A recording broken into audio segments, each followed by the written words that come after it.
Reflector ஸ்டிக்கரை வச்சு வந்து பார்த்தீங்கன்னாக்கா வாகனம் முன்னாடி போகுதா அல்ல எதுக்க வருதா அல்லது வந்து பார்த்தீங்கன்னா சைடில் திரும்புதா அப்படிங்கிறத வந்து பார்த்து தெரிஞ்சுக்கலாம். மொத்தம் 3 வேரியண்ட் இருக்கும். Red colour and orange colour and white colour. சரிங்களா? ஸோ இந்த 3 கலர் பின்னாடி பக்கம், அதாவது ஒரு வாகனத்தோட பின்னாடி பக்கம் வந்து பார்த்தீங்கன்னா ரெட் கலர் இந்த மாதிரி வந்து பார்த்தீங்கன்னா தெரிஞ்சிச்சு அப்படின்னா அது வாகனத்தோட பின் பக்கம்.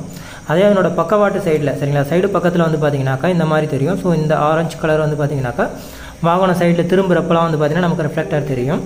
தென் இதை வச்சு வந்து பார்த்தீங்கன்னா நம்ம வாகனம் திரும்புது அப்படிங்கிறத நம்ம தெரிஞ்சுக்கலாம் நைட் நேரத்தில்.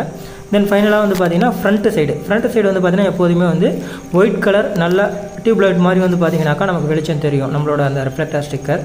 ஸோ மேக்ஸிமம் வந்து பார்த்தீங்கன்னாக்கா எக்ஸ்பீரியன்ஸான கடையில் வந்து பார்த்தீங்கன்னா இதை கரெக்டாக யூஸ் பண்ணுவாங்க. எனக்கு தெரிஞ்சு வந்து பார்த்தீங்கன்னா எங்கேயும் தவறுதெல்லாம் பண்ணது கிடையாது. நைட் நேரத்தில் நீங்கள் டிம்மு பிரைட் பண்ணுறப்ப கண்டிப்பாக வந்து பார்த்தீங்கன்னா இந்த ரிஃப்ளெக்டர் ஸ்டிக்கர் நீங்கள் ஐடென்டிஃபை பண்ணலாம். அது மட்டும் இல்லாமல் இந்த ரிஃப்ளெக்டர் ஸ்டிக்கரை வச்சு வந்து பார்த்தீங்கன்னாக்கா வாகனம் முன்னாடி போகுதா அல்ல எதுக்க வருதா அல்லது வந்து பார்த்தீங்கன்னா சைடில் திரும்புதா அப்படிங்கிறத வந்து பார்த்து தெரிஞ்சுக்கலாம். இந்த இன்ஃபர்மேஷன் புதுசாக இருந்துச்சுன்னா மறக்காமல் ஷேர் பண்ணுங்கள்.